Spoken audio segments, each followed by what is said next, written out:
नमस्कार, मैं हूं पूजा सिंह। चलिए रुक करते हैं आज की कुछ खास बड़ी खबरों का। तो वही खबर सामने आ रही है जो चार धाम यात्रा को लेकर अलर्ट मोड पर सीएम धामी। प्रदेश में यात्रा को लेकर उत्साह का माहौल। यात्रा को लेकर सभी तैयारियां हो चुकी है पूरी। 30 अप्रैल को खुलेंगे गंगोत्री यमुनोत्री धाम के कपाट। 2 मई को बाबा केदार धाम के खुलेंगे कपाट। 4 मई को खुलेंगे बद्रीनाथ धाम के द्वार। यातायात, पेयजल, सुरक्षा सहित सभी प्रकार की व्यवस्थाएं सुचारू। को बताते चले देहरादून से बड़ी खबर, जहां यातायात, पेयजल, सुरक्षा सहित सभी प्रकार की व्यवस्थाएं सुचारू। 2 मई को बाबा केदार धाम के खुलेंगे कपाट। 4 मई को खुलेंगे बद्री धाम के कपाट। यात्रा को लेकर सभी तैयारियां पूरी। 30 अप्रैल को खुलेंगे गंगोत्री यमुनोत्री धाम के कपाट। 2 मई को बाबा केदारनाथ धाम के कपाट खुलेंगे। 4 मई को खुलेंगे बद्रीनाथ धाम के कपाट। और 30 अप्रैल से यमुनोत्री गंगोत्री कपाट खुलेंगे। 2 मई को बाबा केदार के और 4 मई को भगवान बद्री मसाल के कपाट खुलेंगे। यातायात, पेयजल, आवास, सभी प्रकार की व्यवस्थाएं, सुरक्षा की व्यवस्थाएं यात्रियों में तो उल्लास और उत्साह है ही है। यात्रा का जो प्रबंध करने वाले हैं, यात्रा को संचालन करने वाले हैं, यात्रा के स्टेक होल्डर्स हैं, उनके लिए तो ये हर वर्ष ही बड़ा उल्लास और उत्साह का वातावरण होता है। अपने आप में बहुत बड़ा उत्सव है यात्रा। हम सभी के स्वागत के लिए तैयार हैं।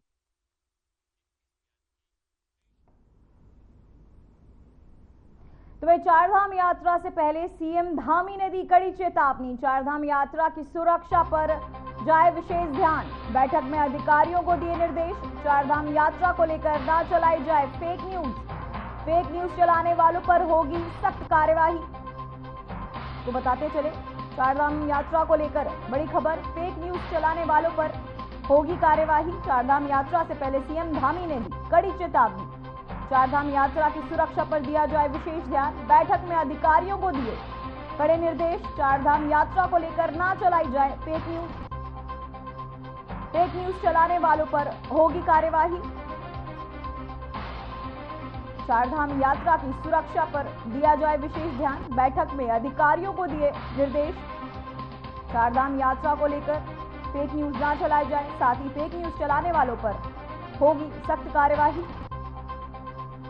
चारधाम यात्रा को लेकर सीएम धामी ने सख्त निर्देश। बैठक में अधिकारियों को दिए निर्देश।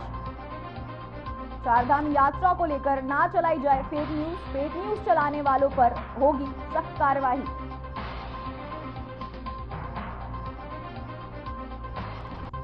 चारधाम यात्रा की सुरक्षा पर दिए जाए निर्देश। साथ ही बैठक में सीएम धामी ने अधिकारियों को दिए निर्देश। फेक न्यूज चलाने वालों पर होगी सख्त कार्रवाई।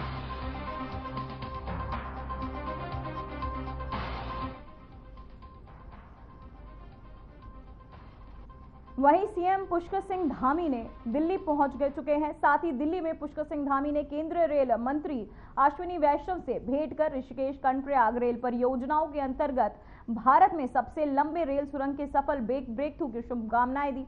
तो वहीं सीएम धामी ने कहा कि रेल मंत्री से ऋषिकेश कर्णप्रयाग रेल परियोजना के प्रयुक्त की जा रही टनल प्रणाली की तर्ज पर देहरादून के सहारनपुर में मोहड़ होते हुए रेलवे से जोड़ने के लिए टनल आपको बताते चले कि आधारित रेल लाइन परियोजनाओं की संभाव्यता का परीक्षण करार परियोजना को स्वीकृत देने का अनुरोध किया है। साथ ही ऋषिकेश उत्तरकाशी रेल लाइन परियोजनाओं के क्रियान्वयन, टनकपुर से नई दिल्ली तक वंदे भारत ट्रेन शुरू करने का, टनकपुर देहरादून रेल के अविकृत बढ़ाए जाने का अनुरोध किया है। अहम मुद्दों पर सीएम धामी ने की चर्चा। दिल्ली दौरे पर सीएम धामी। रेल मंत्री से सीएम धामी ने की मुलाकात। टनकपुर बागेश्वर रेल परियोजनाओं को राष्ट्रीय परियोजना घोषित करते हुए इस पर होने वाले व्यय का पूर्ण वहन भारत सरकार के तहत किए जाने एवं ऋषिकेश के पुराने रेलवे स्टेशन की भूमि के समस्त अधिकार राज्य सरकार को हस्तांतरित करने के संबंध में भी माननीय रेल मंत्री जी से आग्रह किया है। को बताते चले दिल्ली दौरे पर है सीएम धामी। साथ ही रेल मंत्री से सीएम धामी ने मुलाकात की। साथ ही अहम मुद्दों पर उनसे मुलाकात कर की चर्चा। दिल्ली दौरे पर सीएम धामी। तो वहीं केंद्र सरकार चार धाम के साथ ही कैलाश यात्रा पर आने वाले श्रद्धालुओं की सरल और सुगम यात्रा को लेकर तैयारियों में जुटी है। केंद्रीय सड़क एवं परिवहन राज्य मंत्री अजय टम्टा ने जानकारी दी है कि यात्रा मार्गों पर सड़क मार्गों को दुरुस्त किया जा रहा है। उन्होंने स्वयं सड़क मार्गों की स्थिति का जायजा लिया और बहुत जल्द ही दिल्ली देहरादून एक्सप्रेसवे का निर्माण कार्य भी पूर्ण होने जा रहा है। उन्होंने बताया कि इस एक्सप्रेसवे के बनने से दिल्ली से देहरादून की दूरी मात्र 2.5 घंटे में पूरा कर लिया जाएगा। कैलाश यात्रा की तैयारियां तेज, अजय टम्टा ने दी बड़ी जानकारी। कैलाश यात्रा की तैयारियों में जुटी सरकार को बताते चले, कैलाश यात्रा की तैयारियां तेज।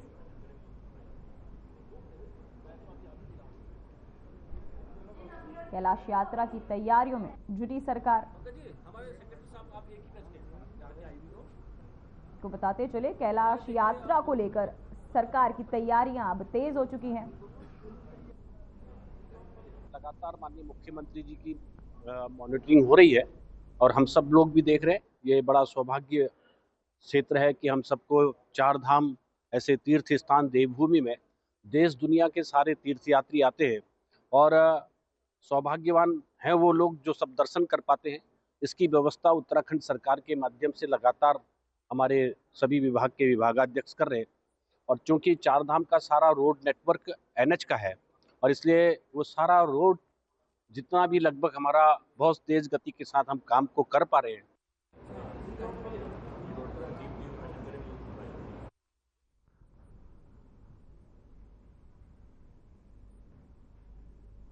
तो वहीं आपको बताते चले, 2 दिन बाद चार धाम यात्रा की शुरुआत होने जा रही है, लेकिन कांग्रेस लगातार चार धाम में व्यवस्थाओं को लेकर सवाल खड़े कर रही है। वहीं बीजेपी ने इसे कांग्रेस की बखौलाहट बताया है।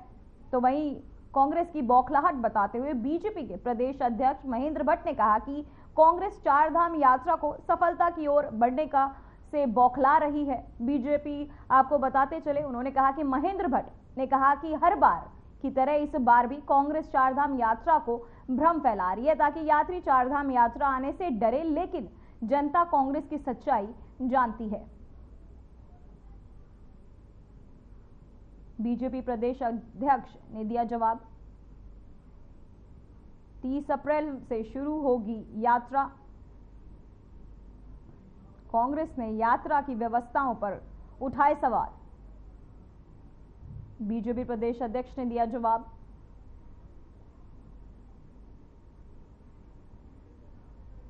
अप्रैल को शुरू होगी कि कांग्रेस इस यात्रा को सफलता की ओर बढ़ने से बौखला रही है और हर वर्ष की भांति यात्रा प्रारंभ होने से पहले यात्रा के मध्यम इस प्रकार के प्रश्न खड़े करता है जिससे यात्री उत्तराखंड आने से डरे।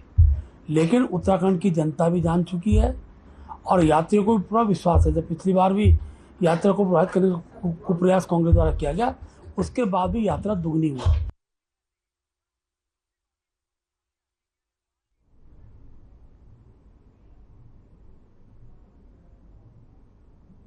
तो वहीं पूर्व मुख्यमंत्री हरीश रावत अल्मोड़ा पहुंचे, जहां अल्मोड़ा में आयोजित प्रेस वार्ता में कहा कि वर्तमान में उत्तराखंड झूठ और लूट का अखाड़ा बन चुका है। कांग्रेस इस मुद्दे को लेकर जनता के पास जा रही है और जनमानस को जागरूक कर रही है। वहीं चार धाम यात्रा को लेकर भी प्रतिक्रिया दी। यात्रा को सुव्यवस्थित और सुचारू रखने के लिए जरूरी कदम उठाए और देश भर से आ रहे तीर्थयात्री देवभूमि में रुक सके, यात्रा रूट को पर्यटन का फायदा मिल सके। जब इनको हम देखिए बड़ी बड़ी बातें हो रही हैं, हम उम्मीद करते हैं, लेकिन हमने कुछ सुझाव दिए हैं इनको। हमने ऑनलाइन रजिस्ट्रेशन, हमने कहा एक्चुअल बेसिस पर इसको रीचेक करो, कहीं ऐसा ना हो कि पिछले वर्ष जिस तरीके से चार धाम यात्रा खंडित हो गई थी उस तरीके से मतलब हल्की पड़ गई थी, बाद में वो स्थितियां ना आए। और दूसरा हमने कहा सड़कें जहां पिछली बार समस्याएं आई थी उनको ठीक करो। अब कितना ठीक किया है मैं नहीं जानता, लेकिन मैं गंगोत्री की लाइन में गया था, वहाँ मैंने वो पॉइंट आउट भी किए। मैंने कहा ये प्लेसेस थे जिनमें पिछली बार जो है प्रॉब्लम पैदा हुई थी, यातायात बाधित हुआ था, तो इनको ठीक करो।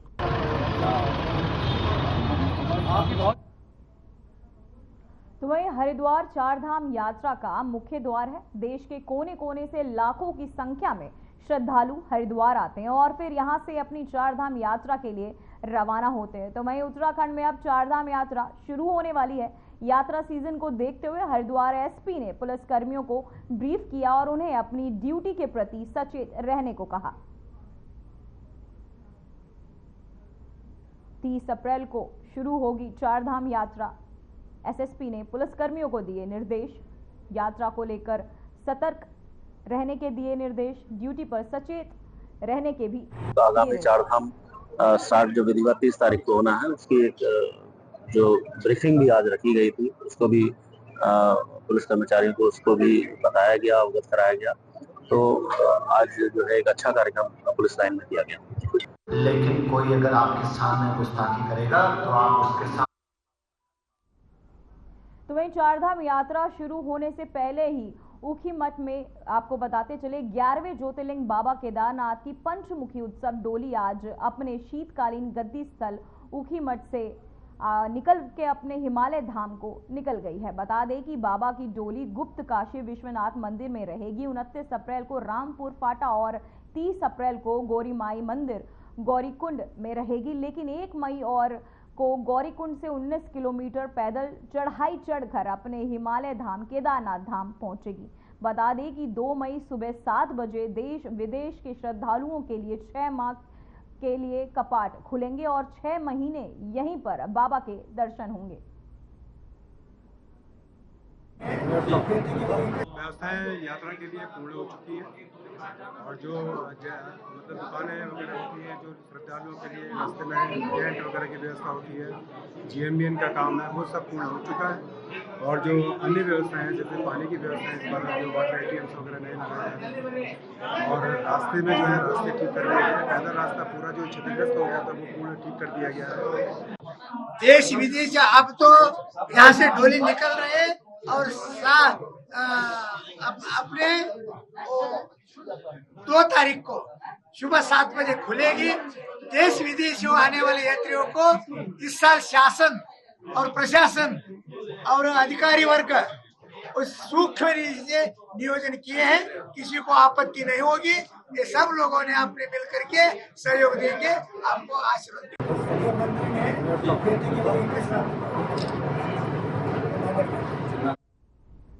तो वहीं देहरादून से खबर सामने आ रही है, जहां प्रदेश में तापमान 38 डिग्री से पार पहुंचा। 7 साल बाद अप्रैल महीने में बढ़ा पारा।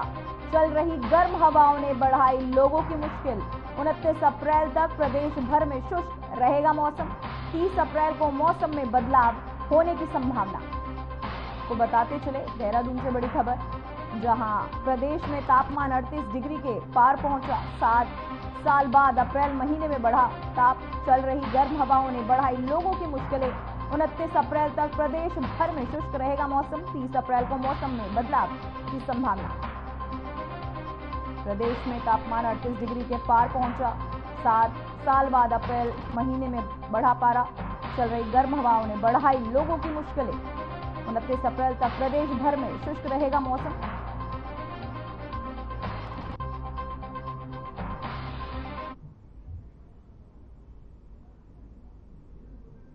तो वहीं मंगलौर कोतवाली इलाके में एक पुत्र ने अपने पिता को फावड़ा मारकर मौत के घाट उतार दिया, जिसमें इलाके में सनसनी फैल गई। वहीं मौके पर पहुंची पुलिस ने शव का पंचनामा भरकर पोस्टमार्टम के लिए भेज दिया है। वहीं पिता की हत्या कर पुत्र मौके से फरार हो गया। आपको बताते चले कि मृतक ईंट भट्टा पर काम करता था और किसी काम को लेकर पिता की अपने बेटे से कुछ बहस हो गई और बहस इतनी बड़ी कि पुत्र ने अपने पिता से सर पर फावड़ा मारकर मौत के घाट उतार दिया। वहीं मामले में एसपी देहात शेखर सुयाल का कहना है कि मृतक के शव को कब्जे में लेकर पोस्टमार्टम हाउस भेज दिया गया। वहीं आरोपी की तलाश की जा रही है।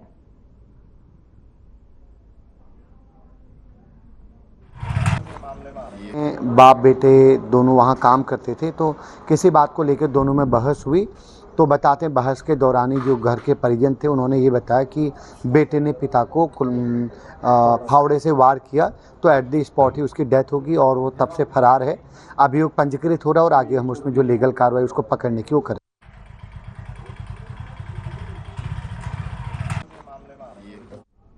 तो वहीं पौड़ी गढ़वाल क्षेत्र में MGR एंटरटेनमेंट बनने जा रही फिल्म युद्धवीर का शुभारंभ राज पौड़ी जिले के खूबसूरत खिरसू की वार्दियों में हुआ।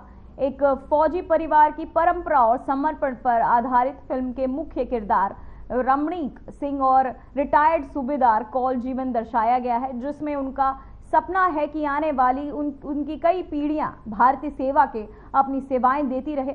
वहीं उत्तराखंड में वीर जवानों की बहादुरी, देशभक्ति, संघर्ष और पारिवारिक मूल्यों का चित्रण करती पारिवारिक फिल्म के निर्माता गजेंद्र चौहान हैं, जबकि निर्देशक VS नेगी और सहयोगी निर्देशक अशोक CSRM मनोज चौहान के तहत किया जा रहा है। फिल्म के मुख्य कलाकारों में बलदेव राणा, राजेश मालगुड़ी, अशोक चौहान, पद्मिनी रावत और चंद्रभिष्ट, अंकिता परिहार, राजेश जोशी, मोहित घड़ियाल जैसे कलाकार शामिल हैं। ये चौहान जी या अन्य लोगों ने जो किया है ये मेरे रिश्तेदारी में लगते हैं और मुझे गर्व है कि ये लोग ऐसी पिक्चर को बना रहे हैं जो उत्तराखंड की पहचान है सैनिक और देश की पहचान है सैनिक। और सैनिक शब्द जब हम कहीं पे सैनिक शब्द का इस्तेमाल करते हैं तो हम भले सेना से मैं स्वयं जुड़ा नहीं हूँ, लेकिन अब आम आदमी का सीना चौड़ा होता है कि हम एक भारतीय नागरिक के ऐसे परिवार से बिलोंग करते हैं कि जो सेना से संबंधित है। मेरी 3 बिटियाँ हैं और 2 बिटियाओं की मैंने शादी कर दी, एक बिटिया की अभी मैंने सगाई कर दी है। तीनों मेरे दामाद सैनिक हैं। बहुत खुश है और बहुत मैं सबसे पहले अपना परिचय दिया। मेरे नाम से गायत्री देवी, मैं ग्राम सभा वार्ड बिलोंग करता हूँ और सभी मेरे गाँव बच्चे हैं। और मैं सबसे पहले आप लोगों को हार्दिक स्वागत करना चाहिए। महिलाओं इकट्ठा करी थी, अब हार्दिक स्वागत करना चाहिए कि आप हमारे खिरसुआ एक शूटिंग करना चाहिए। हम तो बहुत आस लोगों को और बहुत ऐसी लोगों की आज हमारे वहाँ खिरसु मियोल से घनियाल देवता मियोल से ये पर्व पर आप लोगों को स्वागत भी घनियाल देवता भी करेला, हम जनता भी करेली। बहुत बहुत धन्यवाद आप लोगों को और इन चांद की आप लोगों को जो भी कार्यक्रम होला सफल भैया और हम तक भी याद करें हैं। हम भी होला जब भी तुम मुझसे भी शूटिंग कला तो बोला है मैं नाम मिला नाम बताए ले मैं नाम गायत्री देवी से फोन करिए तुम बोल गया तो मैं अपनी टीम ले करेगी। आप लोगों को जो आप लोग हमारे फिर शूटिंग करने को हैं बहुत बहुत धन्यवाद मैं आप लोगों को और आपके सुबह विशा ये संबंध में बहुत बहुत धन्यवाद। लोग फौजों तरफ से आप लोग फिल्म बनाना चाह शूटिंग करना चाह इन अग्नि भी होना रही है, हम तो बहुत खुशी वाली। तो वहीं देहरादून में रविवार शाम अचानक मौसम बदला और आसमान में बादलों ने घेरा डाल लिया। इसके बाद तेज अंधड़ चलने लगी, जिससे शहर और ग्रामीण इलाकों में जनजीवन प्रभावित हुआ। धूल भरी हवाओं के कारण आवाजाही में दिक्कतें आई और कई जगह टीन शेड, बैनर व होर्डिंग उड़ गए। तो वहीं आपको बता दें कि अंधड़ का असर विद्युत आपूर्ति पर भी पड़ा और कई क्षेत्रों में बिजली बाधित हो गई। प्रशासन और बिजली विभाग की टीमें मरम्मत कार्य में जुटी हैं, जबकि मौसम विभाग ने अगले 24 घंटों में और खराब मौसम की संभावना जताई है।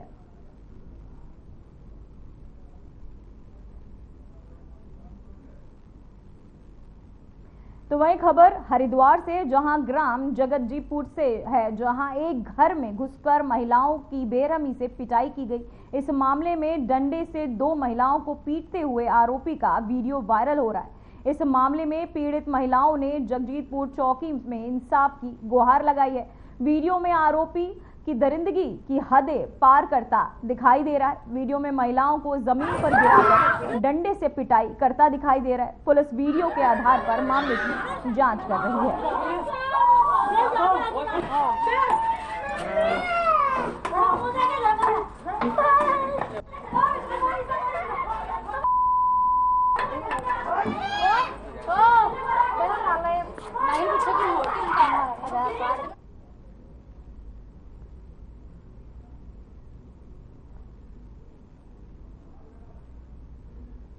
तो वहीं कैबिनेट मंत्री डॉक्टर धन सिंह रावत ने रविवार को बालिका इंटर कॉलेज 89 सेंट में आयोजित छात्र शिक्षक सम्मान समारोह एवं शिक्षक उन्नयन गोष्ठी में हिस्सा लिया। इस अवसर पर कैबिनेट मंत्री ने समग्र शिक्षा के अंतर्गत 30.0 लाख रुपए की लागत से निर्मित होने वाले कस्तूरबा गांधी आवासीय बालिका विद्यालय छात्रावास भवन का शिलान्यास किया। साथ ही वहीं मंत्री चिकित्सा स्वास्थ्य एवं चिकित्सा शिक्षा, सहकारिता, उच्च शिक्षा, विद्यालयी शिक्षा एवं संस्कृत शिक्षा डॉक्टर धन सिंह रावत ने राज्य के शिक्षक संघ को सफल कार्यक्रम आयोजन हेतु बधाई दी।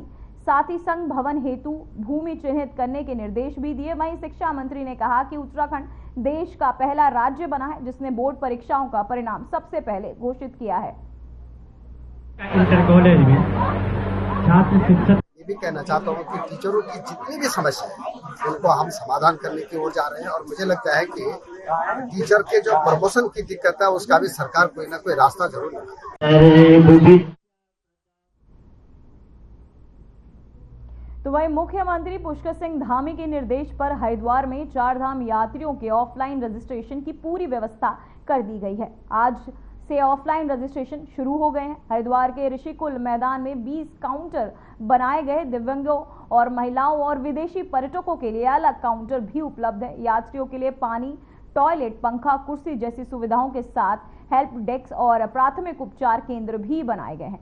सहायता के लिए टोल फ्री नंबर 1364 और 01351364 जारी किए गए हैं। हरिद्वार में सुबह 7 बजे से पंजीकरण काउंटर खोलेंगे।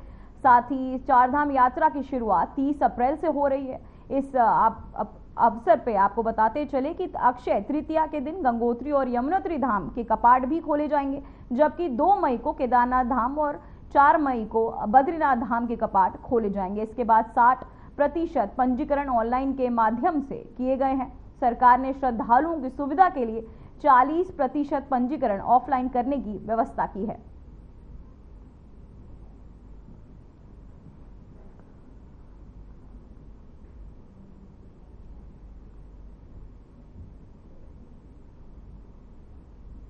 तो वहीं जम्मू कश्मीर के पहलगाम में पर्यटकों पर हुए आतंकी हमले के बाद पाकिस्तानी हिंदुओं का 4 धाम यात्रा में आने का रास्ता बंद हो गया है। केदारनाथ, बद्रीनाथ, गंगोत्री व यमुनोत्री धाम की यात्रा करने के लिए पाकिस्तान से 77 लोगों ने पंजीकरण कराया है।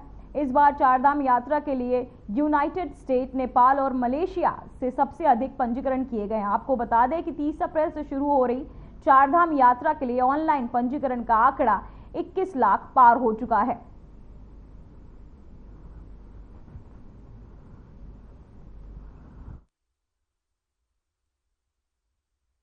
पहलगांव की घटना बहुत ही दुर्भाग्यपूर्ण है और वैश्विक घटना है।